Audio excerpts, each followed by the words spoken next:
구약성경 1246페이지 다니엘서 7장 15절부터 마지막 28절에 있는 말씀까지 한 목소리로 합독하도록 그렇게 하겠습니다. 나 다니엘이 중심에 근심하며 내 머릿속의 환상이 나를 번민하게 한지라.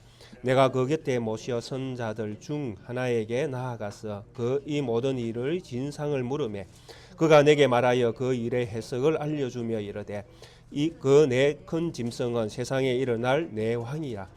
지극히 높으신 이의 성도들이 나라를 얻으리니 그 누림이 영원하고 영원하고 영원하리라. 이에 내가 넷째 짐승에 관하여 확실히 알고자 하였으니 곧 그것은 모든 짐승과 달라서 심히 무섭더라. 그 이는 쇠요 그 발톱은 노신이 먹고 부서뜨리고 나머지는 발로 밟았으며 또 그것의 머리에는 10뿔이 있고 그 외에 또 다른 뿔이 나오며 세 뿔이 그 앞에서 빠졌으며 그 뿔에는 눈이 있고 큰 말을 하는 입도 있고 그 모양이 그의 동류보다 커 보이더라. 내가 본 적 이 뿔이 성도들과 더불어 싸워 그들에게 이겼더니 옛적부터 항상 계신 이가 와서 높으신 이의 성도들을 위하여 원한을 풀어주셨고 때가 이름에 성도들이 나라를 얻었더라. 모신 자가 이처럼 이르되 넷째 짐승은 곧 땅의 넷째 나라인데 이는 다른 나라들과는 달라서 온 천하를 삼키고 밟아 부서뜨릴 것이며 그 10뿔은 그 나라에서 일어날 열왕이요 그 후에 또 하나가 일어나니니 그는 먼저 있던 자들과 다르고 또 새 왕을 복종시킬 것이며 그가 장차 지극히 높으신 이를 말로 대적하며 또 지극히 높으신 이의 성도를 괴롭게 할 것이며 그가 또 때와 법을 고치고자 할 것이며 성도들은 그의 손에 붙임 바 되어 한 때와 두 때와 반 때를 지내리라. 그러나 심판이 시작되면 그는 권세를 빼앗기고 완전히 멸망할 것이요 나라와 권세와 온 천하 나라들의 위세가 지극히 높으신 이의 거룩한 백성에게 붙임 바 되리니 그의 나라는 영원한 나라이라. 모든 권세에 있는 자들이 다 그를 섬기며 복종하리라. 그 말이 이에 그친지라. 나 다니엘은 중심에 번민하였으며 내 얼굴빛이 변하였으나 내가 이 일을 마음에 간직하였느니라. 아멘.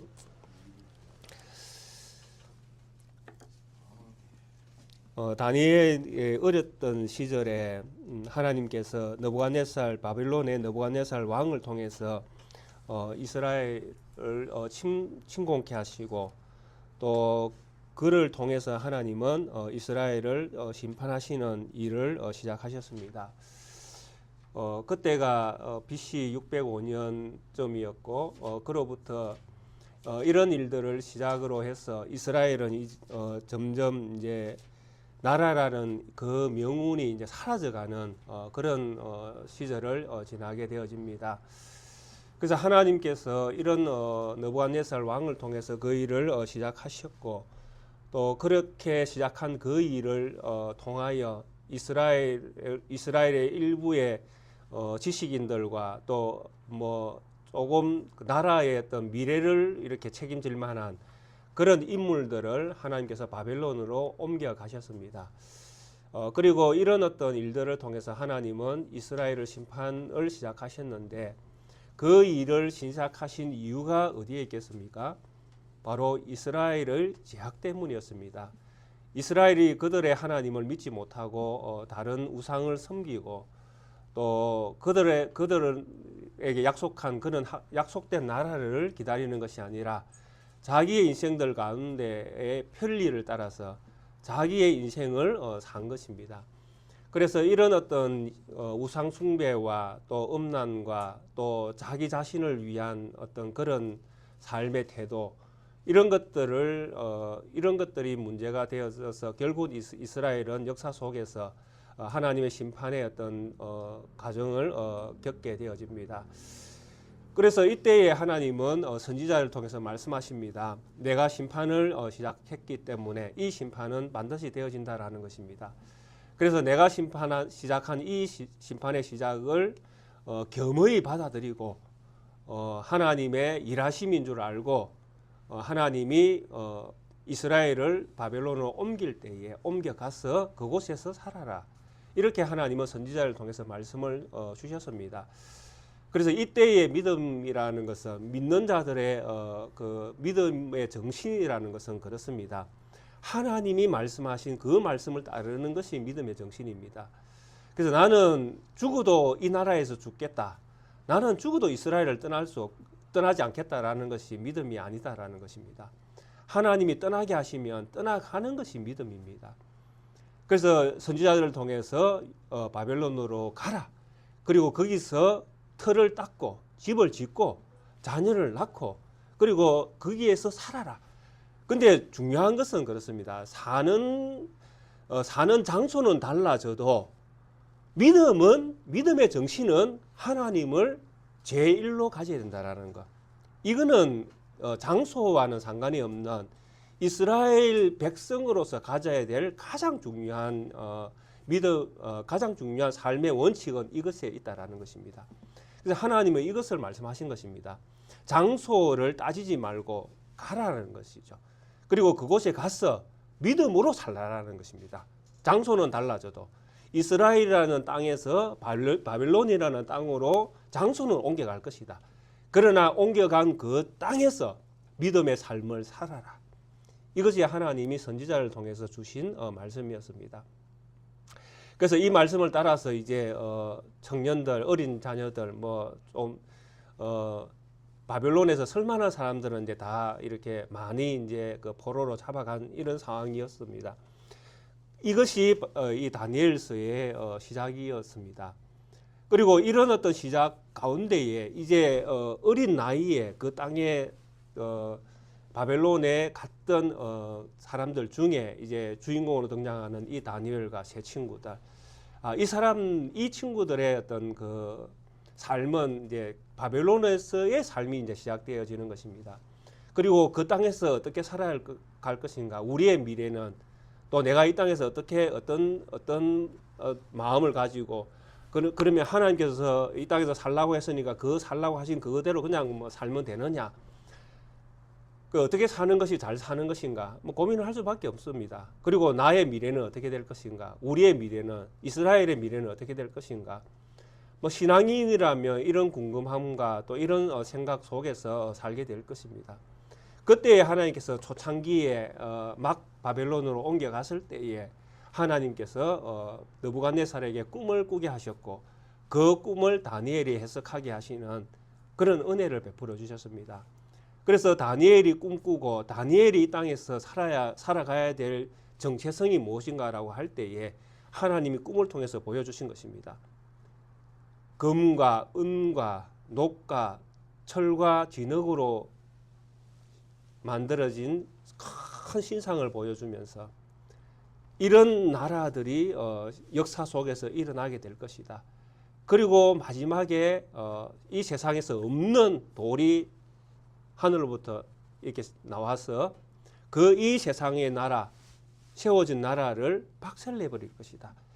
그리고 하나님의 영원한 나라가 그때 세워질 것이다. 그러니까 이런 어떤 꿈을 다니엘이 꾸고 해석을 하면서 그는 하나님의 계획을 이제 알게 되는 것입니다. 하나님의 큰 계획을 알게 되는 것이죠. 이스라엘이라는 나라가 지금은 망하는 것처럼 보이는데 망한 게 아니다라는 것이죠. 1차적으로. 지금 다니엘 시대에 이스라엘이라는 나라는 없어지는 것처럼 보일지라도 이거는 없어지는 것은 잠깐 우리의 눈에 그렇게 보이는 것이고 우리가 그렇게 판단하는 것이지만은 하나님의 나라, 하나님의 계획 속에서는 하나님의 나라는 없어지는 나라가 아니다라는 것입니다. 하나님의 나라는 반드시 하나님이 세우신다라는 것이죠. 근데 그 세우는 것도 하나님의 어떤 뜻과 계획 속에서 세워지는 것입니다. 그래서 이 하나님의 뜻과 계획이 이루어지기 위해서는 인간 세계 속에서 시간이 필요하다라는 것입니다. 인간의 세계 속에서 흘러가는 그 시간 속에서 하나님은 하나님의 계획을 시기적절하게 만들어 가신다라는 것입니다.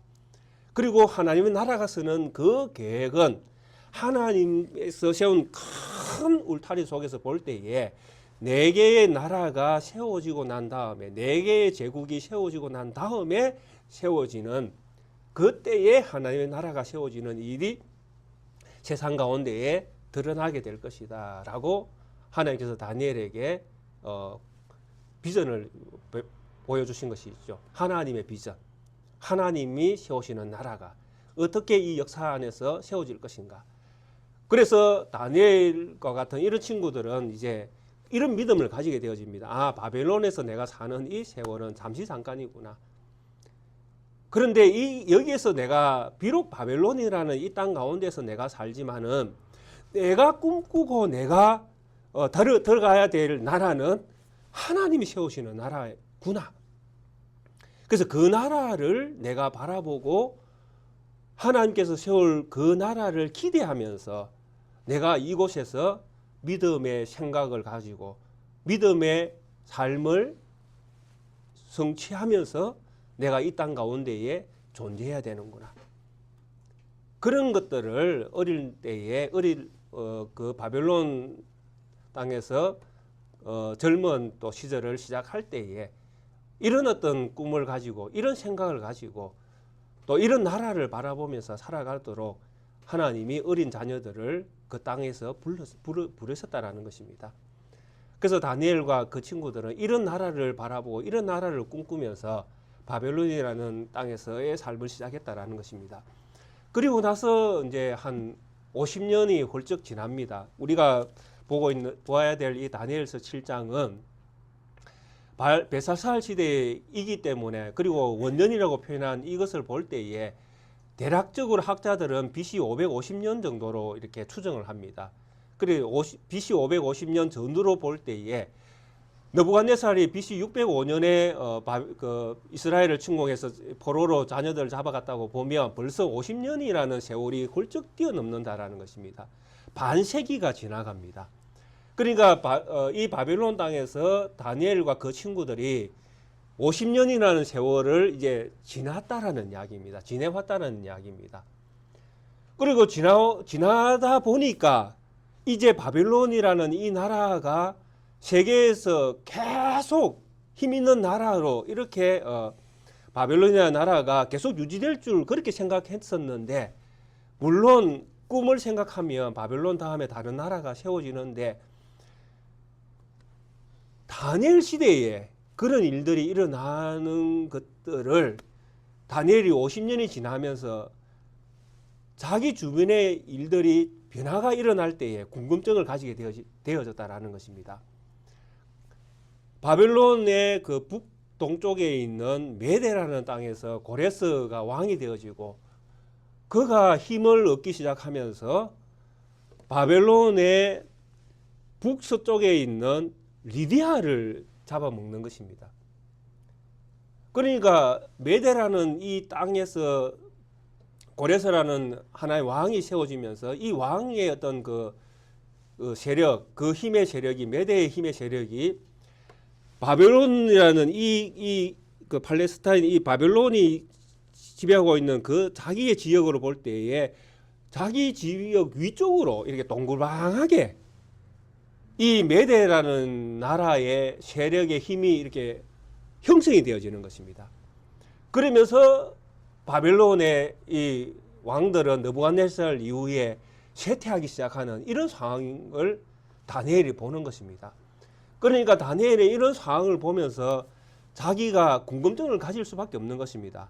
어쩌면 바벨론 다음에 두 번째 나라가 세워지는 것은 아닌가, 그 나라가 메대가 아닌가, 이런 생각을 충분히 할 수 있는 그런 자기의 국가, 바벨론 주위의 어떤 나라의 어떤 힘의 균형들이 이렇게 기울어져 가는 것들을 다니엘은 보고 있는 것입니다.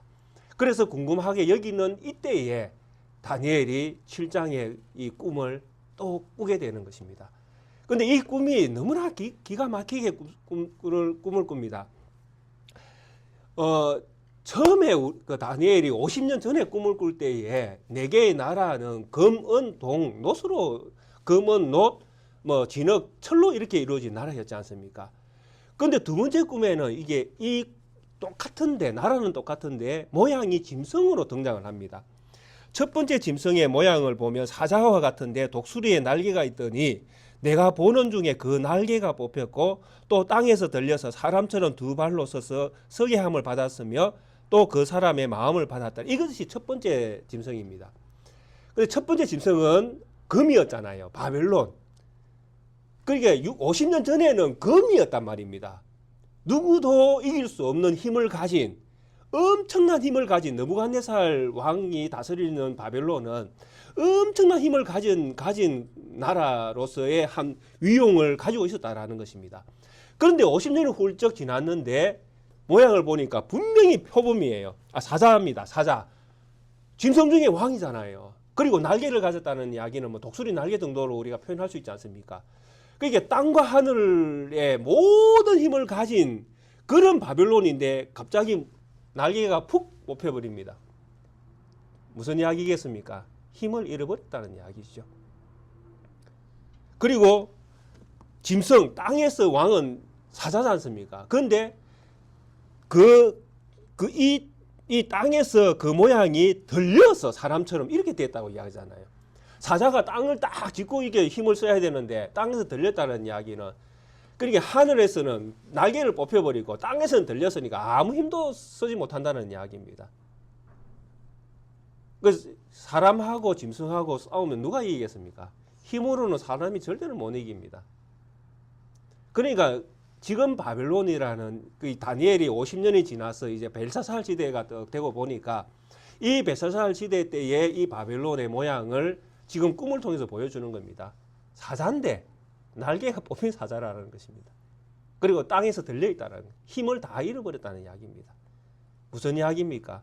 지금 다니엘이 보고 있는 메대라는 이 주변의 국가에서 형성되고 있는 이 나라가 두 번째 나라라는 것을 하나님께서 철저히 보여주시는 것입니다. 바벨론은 망해간다라는 것입니다. 그러면서 두 번째 나라를 보여주지 않습니까? 두 번째 나라는 또 본저 표본과 같은데 그 등에는 새의 날개 넷이 있고 그 짐승에게 또 머리 넷이 있으며 그게 첫째, 둘째 맞죠? 둘째는 표본과 같은데 그 등에는 새의 날개 넷이 있고 그 짐승에게 또 머리 넷이 있으며 권세를 받았더라. 이렇게 되어 있지 않습니까? 또 내가 밤 환상 중에서 그 다음에 본 넷째 짐승은 무섭고 놀라우며 또 매우 강하며 또 새로 된 이가 있으며, 아닌데 둘째 짐승 곰이다, 그죠? 5절 또 보니 다른 짐승 곧 둘째는 곰과 같은데 그것이 몸 한쪽을 들었고 그 입의 이 사이에는 새 갈빗대가 물렸는데 그것에게 말하는 자들이 있어 이르기를 일어나서 많은 고기를 먹으라 하였더라. 이렇게 되어 있지 않습니까? 두 번째 이 짐승이 모양이 곰과 같은데 많은 것을 먹으라고 지금 명령을 받고 있지 않습니까? 이게 이제 힘을 가시하는 것입니다. 이제 일어나는 두 번째 나라 메대가 바벨론부터 해서 그 주변 나라를 이제 먹어 삼키는 것이죠. 그리고 새 갈빗대라고 이야기하지 않습니까? 제가 지난 주간에 한번 말씀드렸잖아요. 이 메대가 일어나서 리디아, 바벨론, 애굽을 점령하거든요. 그래서 이런 어떤 그 메대의 힘이 이제 주변을 이제 장악해 갈 것을 지금 현 시국의 상황 가운데에 하나님이 보여주시는 것입니다.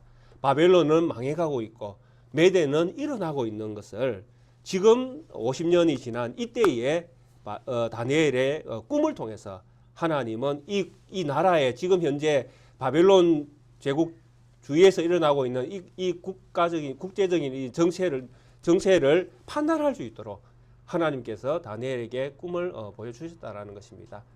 그래서 메대가 일어나는 이 일은 하나님께서 크게 작정하신 일이고 두 번째 나라가 이제 세워져 가는 이 상황 가운데 있는 이런 것입니다. 근데 이 모든 꿈 가운데에 다니엘이 궁금하게 여기는 게 한 가지 있었습니다. 그게 무엇인가 하면 바로 네 번째 나라에 대한 궁금증이었습니다. 지금 이제 국제적인 정세는 이렇게 이제 흘러간다 하는데 그가 꿈을 꿨을 때에 가장 궁금한 게 네 번째 짐승이었다라는 것입니다. 왜냐하니까 네 번째 짐승은 너무 자기가 보기에 흉측하고 악독해 보이는 거예요. 모든 다른 어떤 왕들보다는 다르게 보이고 그 힘도 다르게 보이는 것입니다. 그게 잔인하기가 거지 없을 정도로 막 자기가 보기에도 너무 끔찍한 이런 어떤 모양으로 보였던 것입니다. 그래서 이 네 번째 나라에 대한 궁금증을 가진 이 다니엘에게 이제 우리가 오늘 본문 읽었던 15절부터 28절 넷째 나라와 그 다음에 일어나는 하나님이 세우는 나라에 대하여 천사가 다니엘에게 해석을 해줍니다. 그래 네가 넷째 나라에 대해서 궁금하게 여기니 그 나라에 대하여 내가 알려주겠다 이런 식입니다. 그래서 모세 선자 중에 하나가 나아가서 이 모든 일의 진상을 물으매 그가 내게 말하여 그 일의 해석을 알려주며 이르되 이렇게 시작을 합니다. 그래서 넷째 짐승은 세상에 일어날 네 왕이라고 이야기. 네 번째 나라의 왕이죠. 그래서 지극히 높으신 이의 성도들이 나라를 얻으리니 그 누림이 영원하고 영원하고 영원하리라. 참 궁금한 건 많습니다. 그 이 네 번째 나라가 네 번째 일어나는 이 나라의 그 잔인함을 볼 때에 정말 하나님 나라가 서겠구나, 설 수 있겠나 이런 어떤 궁금을 가질 정도로 이 나라가 강력해 보였다라는 것입니다. 그 힘이 그리고 그 잔인함이 다른 나라와 차별을 가질 정도로 힘도 있었고 잔인하기도 하고 또 저런 나라를 과연 이길 수 있을까라는 의문도 들었다라는 것입니다. 근데 하나님의 뜻을 전한다라는 이 천사의 입술을 통해서 전해지는 분명한 하나님의 계획은 그렇습니다. 지극히 높으신 이의 성도들이 나라를 얻으리니 그 누림이 영원하고 영원하고 영원하도다. 결국 하나님께서 세우시는 나라만 이 땅 가운데 존재할 뿐이다라고 못을 박아버리십니다. 하나님께서. 영원하다라는 것을 세 번 지금 반복해서 이야기하거든요. 영원하고 영원하고 영원하도다. 이거는 변하지 않는 사실이라는 이야기입니다. 변할 수 없는 사실. 변하지 않는 진리. 그래서 하나님께서 세우신 나라에 그 백성들이 나라를 얻는 그 일, 하나님 지극히 높으신 이는 하나님이잖아요. 이 하나님의 지극히 높으신 이의 성도들, 지극히 높으신 이의 백성들, 지극히 높으신 이가 만드는 나라에 소속되어 있는 구성원들, 이런 사람들이 하나님의 나라를 반드시 얻는다라는 것입니다. 그러니까 다니엘이 가지는 그 궁금증을 한마디로 하나님이 답을 탁 내리시는 것이죠. 걱정하지 말라라는 말씀이죠. 걱정하지 말라. 두려워하지 말라. 놀라지 말라. 내가 세상을 이겼노라. 그렇게 선언하신 예수님의 말씀과 똑같은 말씀입니다. 너희가 세상에서 환난을 당하나 담대하라. 내가 세상을 이겼노라. 우리 예수님께서 제자들에게 그렇게 말씀하셨지 않습니까? 세상을 살다 보면 우리는 두려워할 일들이 너무 많지 않습니까? 두려워할 일, 놀랄 일, 뭐 계엄 때 얼마나 많이들 놀라셨겠습니까? 그런 놀랄 일들이 세상에서 수도 없이 많이 일어난다는 것입니다. 그러면 그런 일들이 일어날 때마다 육신을 가진 저희들이 어떻게 놀라지 않을 수 있고 어떻게 걱정이 안 될 수 있고 어떻게 나라 걱정 안 할 수 있겠습니까? 다 하지 않습니까? 나라 걱정해야 되고 또 가정 걱정해야 되고 직장 걱정해야 되고 걱정할 일이 한두 가지도 아니지 않습니까? 우리가 사는 그 인생 가운데에 얼마나 다양한 어떤 일들을 우리가 만나면서 살고 있지 않습니까?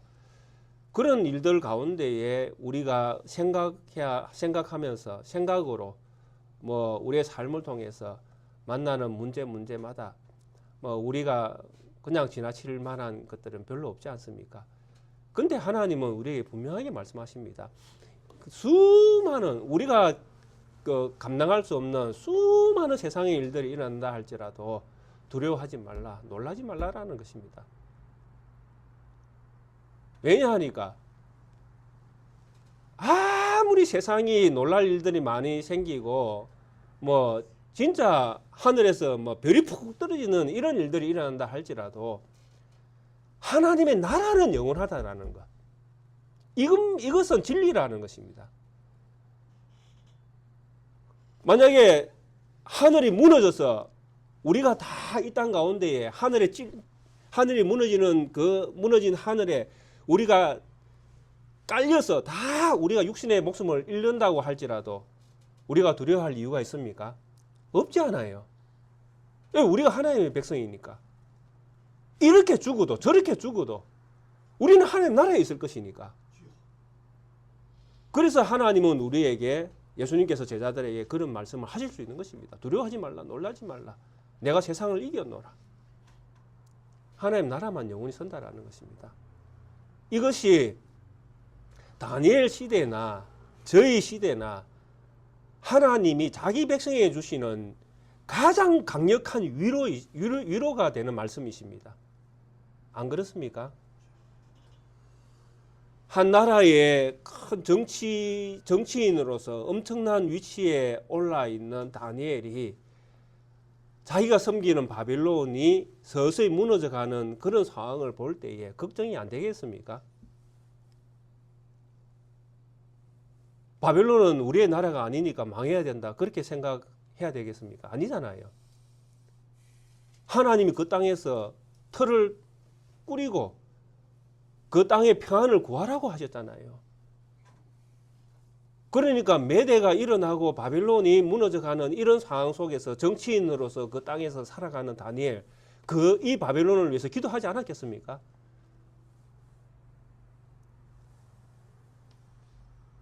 아이고 잘됐다, 뭐 이스라엘을 무너뜨린 나라이기 때문에 망해야 된다, 아이고 잘됐다, 꽃이다, 그렇게 하는 것이 바른 선택일까요?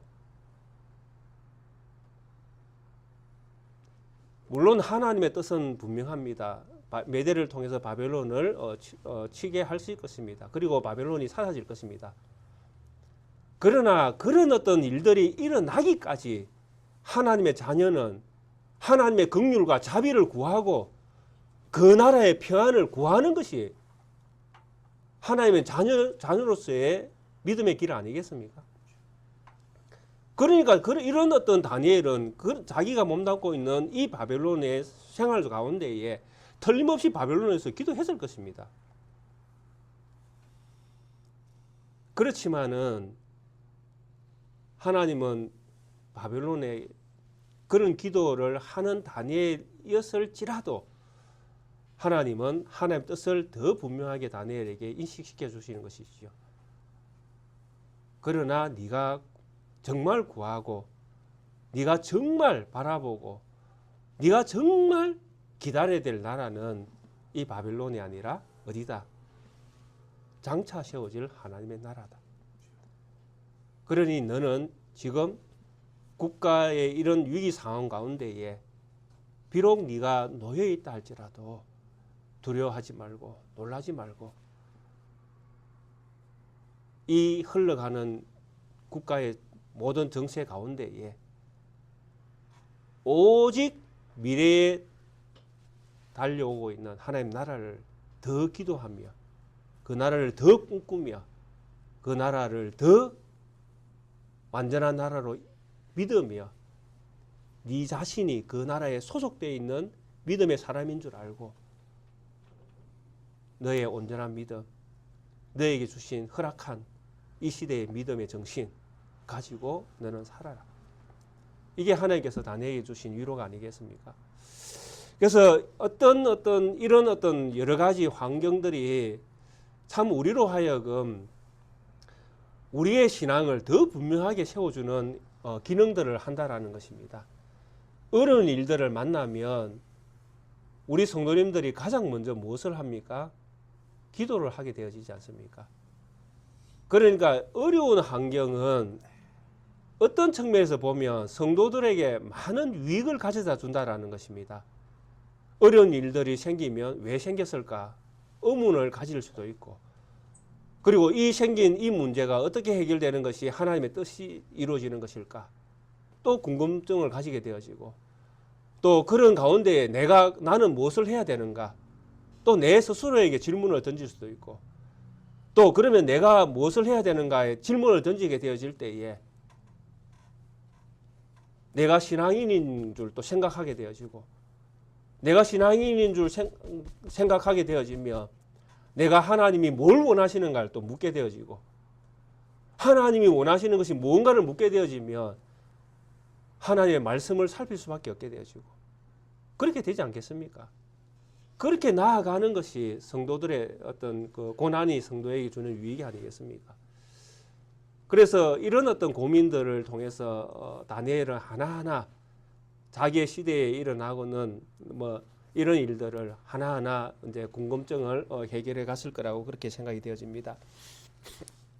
열불을 가진 이 네 번째 짐승은 참으로 놀랄 수밖에 없는 일들을 행합니다. 20절과 21절에 보면 또 그것의 머리에는 10뿔이 있고 그 외에 또 다른 뿔이 나오매 새 뿔이 그 앞에서 빠졌으며 그 뿔에는 눈도 있고 큰 말을 하는 입도 있고 그 모양이 그의 동료보다 커 보이더라. 내가 본 적 이 뿔이 성도들과 더불어 싸워 그들에게 이겼더니 이렇게 되어 있습니다.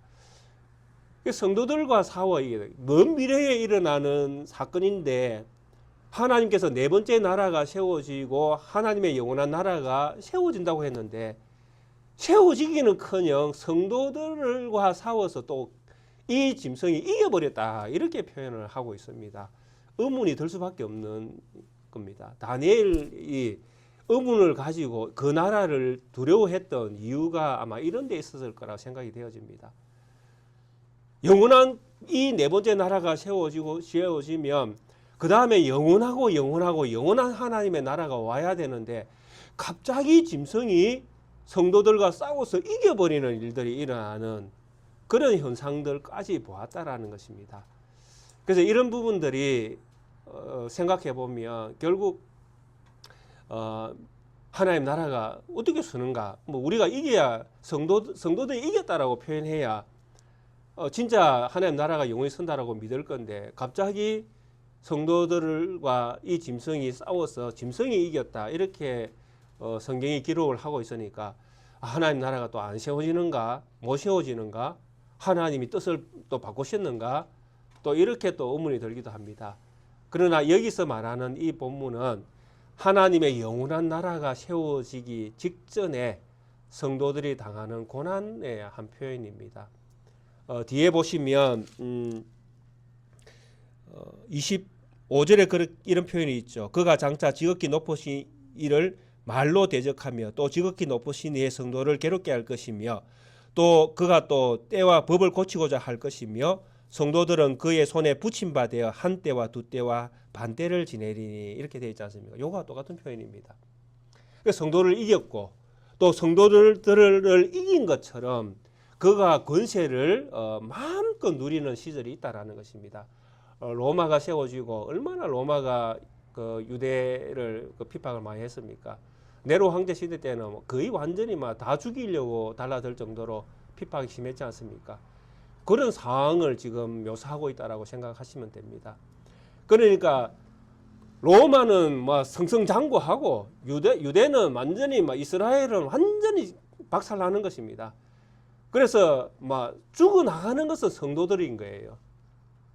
오늘도 유다 사람이 죽고 내일도 유다 사람이 죽고 매일 이스라엘 사람만 죽어나가는 것입니다. 얼마나 핍박이 심하든지. 그 기간이 한때, 두때, 반때 다 합치면 3년 6개월입니다. 숫자적으로는 그렇습니다. 그러나 숫자적으로만 이해하라고 이 말씀 주시는 것은 아닙니다.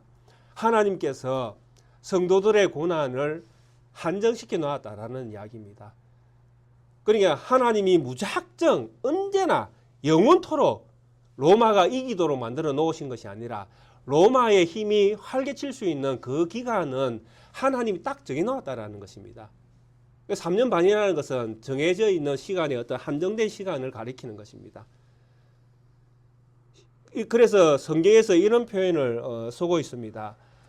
마태복음 24장일 겁니다. 마태복음 24장에 보시면 하나님께서 그날과 그 때가 되어지면 엄청난 고난의 때가 있을 것을 말씀을 하십니다. 근데 그 고난이 있는 그때에 하나님께서 이렇게 말씀하셨습니다. 이는 그때에 큰 환란이 있겠습니다. 창세로부터 지금까지 이런 환란이 없었고 후에도 없으리라. 그 날들을 감하지 아니하면 모든 육체가 구원을 얻지 못할 것이나 그러나 택하신 자들을 위하여 그 날을 감하시리라. 아멘. 그게 로마가 보여주는 이 엄청난 그 그 유대를 핍박하는 이 모습은 철저하게 종말론적입니다. 마지막에 일어날 그런 그 대심판과도 같은 어떤 유형을 가질 정도로 잔인한 어떤 그 핍박이 있을 것을 말씀하고 있는 것입니다. 그런 핍박을 지금 3년 반이라는 숫자로 표현을 하고 있는 것입니다. 근데 하나님께서 이런 큰 환란이 있는데 그 이런 엄청난 큰 환란 가운데에 그냥 하나님이 이 세상을 그냥 허락해 버리시면 육체를 가진 인간으로서 구원받을 사람은 아무도 없다라고 지금 표현을 하십니다. 그만큼 이 환란은 심하다라는 이야기입니다. 근데 하나님께서 뭘 하십니까? 자기 백성들을 위하여 그 날을 감하시리니 이렇게 돼 있어요. 한계를 정해 놓았다라는 이야기죠. 얼마나 큰 은혜입니까? 그래서 하나님이 마지막 때에도 그렇습니다. 이런 어떤 성도들이 믿음을 지켜내고 믿음을 지킬 만한, 믿음을 지켜낼 만한 환란만 허락을 하신다라는 것이죠. 마지막에도. 그러면 오늘 우리가 살아가고 있는 우리의 현실 가운데에 지금 우리가 어려움을 안 당하는 성도님들은 없지 않습니까? 나는 뭐 너무 편하다. 나는 이 세상이 너무 좋다. 만약에 이렇게만 생각한다면 우리 성도님들 신앙 생활은 어쩌면 평탄할 수도 있겠지만은 별로 유익이 되지 않을 수도 있습니다. 예수님께서 제자들 세 사람을 데리고 감난산으로 올라가셨지 않습니까? 그리고 예수님의 변화된 모습을 변화산에서 그죠? 예수님께서 변화된 모습을 보여주시잖아요. 근데 예수님께서 변화된 모습과 함께 거기에 있는 그 장소를 보니까 베드로가 보니까 얼마나 좋습니까? 와, 여기가 천국이네. 너무 좋은 거예요. 그러니까 베드로가 또 뭐라고 이야기합니까? 여기 초막셋을 짓고, 그죠? 우리 여기서 살자. 선생님, 우리 내려가지 말고 우리 여기 너무 좋으니까 여기서 살죠. 우리가 살아야 될 땅은 육신을 가진 우리가 살아야 될 땅은 이 땅인데 천국을 생각하면 천국이 너무 좋으니까 그죠? 거기 가자는 거기서만 살자는 거. 하나님이 우리에게 육체를 주시고 이 땅에서 살게 하는 날 동안에 우리가 살아야 될 곳은 여기잖아요. 그럼 여기에서 믿음을 가지고 살아가는 것이 믿음 아니겠습니까? 근데 이 믿음의 생활 가운데 살아갈 때에 하나님께서 우리에게 너무 평안만 주면 베드로처럼 될 가능성이 생기는 것입니다. 여기가 좋사오니, 여기가 좋사오니. 아따 우리 집 너무 편하다. 근데 우리에게 어려움이 생기면 아까도 말씀드렸듯이 왜 일이 생겼을까? 신앙인으로서 무엇을 돌아봐야 되는가? 내가 이 환경 속에서 어떤 마음을, 어떤 믿음을 가야 되는가? 그런 것들을 생각하게 되어진다니까요. 그게 바로 하나님께서 고난을 주신 유익이 되는 것입니다. 그래서 우리에게 문제가 생길 때에 그것을 문제로 바라보지 마시고 하나님이 나에게 더 성숙한 그리스도인으로 자라가게 하는 엄청난 은혜를 지금 하나님께서 나에게 베풀어 주시구나라고 믿으셔야 됩니다. 그게 고난이 나에게 유익이 되는 그런 신앙인으로서의 유익을 주기 위하여 하나님이 나에게 잠깐 허락한 그런 순간이라고 믿으셔야 된다라는 것입니다. 물론 길게 느껴질 수 있습니다. 개인 차가 있기 때문에. 그러나 긴 건 아닙니다. 하나님이 그 기간을 감해 놓으셨습니다. 그걸 믿으셔야 되는 것이죠. 그러니까 다니엘이 엄청나게 그 환란스러운 환경을 지금 보고 있지 않습니까? 도저히 저걸 감당해내겠는가? 인생이 저 시대가 되어지면 감당해내겠는가? 그런 환란 가운데 그 환상을 보고 있는 것입니다.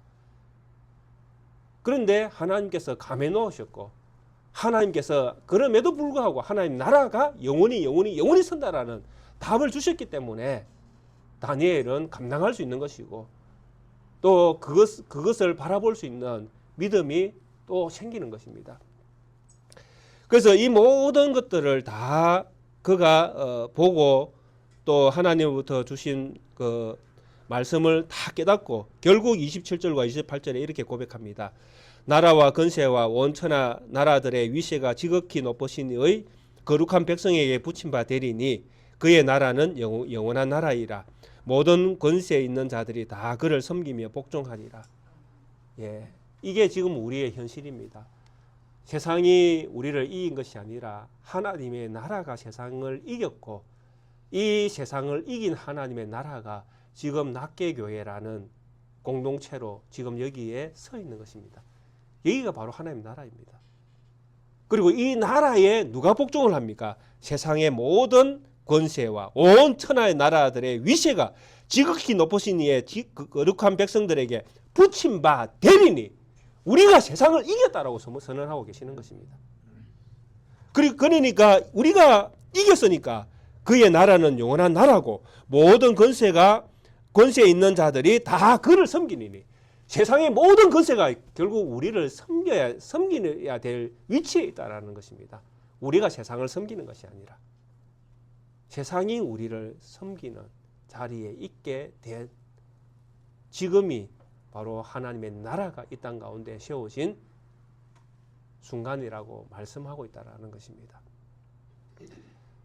그래서 다니엘은 이 모든 꿈을 꾸고 얼굴빛이 변할 정도로 참 엄청난 어떤 그 환상을 봤지 않습니까? 그런데 그의 결국은 무엇입니까? 이 모든 것들을 다 듣고 깨달은 것들을 마음에 보관하니라, 간직하니라, 보관한다는 이야기거든요. 마음에 새겼다라는 이야기입니다. 결국 하나님의 나라를 바라보겠습니다라고 믿음으로 고백했다라는 이야기죠. 지금 바벨론에 살고 있지만 나는 하나님 나라를 꿈꾸며 그 나라의 영원성을 믿으며 하나님께서 그것을 나에게 보여주신 이유는 딱 하나다라는 것입니다. 너도 그 나라에 소속되어져 있다라는 것. 요즘 우리말로 바꾸면 이런 이야기죠. 너 구원받았다. 너 구원받았다. 너 하나님이 선택한 백성이야. 너 하나님의 유일한 하나님의 은혜로 하나님이 너를 불러 하나님의 자녀야. 이 이야기를 하나님이 다니엘에게 하시는 것이죠. 이 이야기를 오늘 우리 모든 성도님들은 이미 다 하나님으로부터 받았고 들었고 하나님의 은혜를 누리는 성도로 이 자리에 서 있습니다.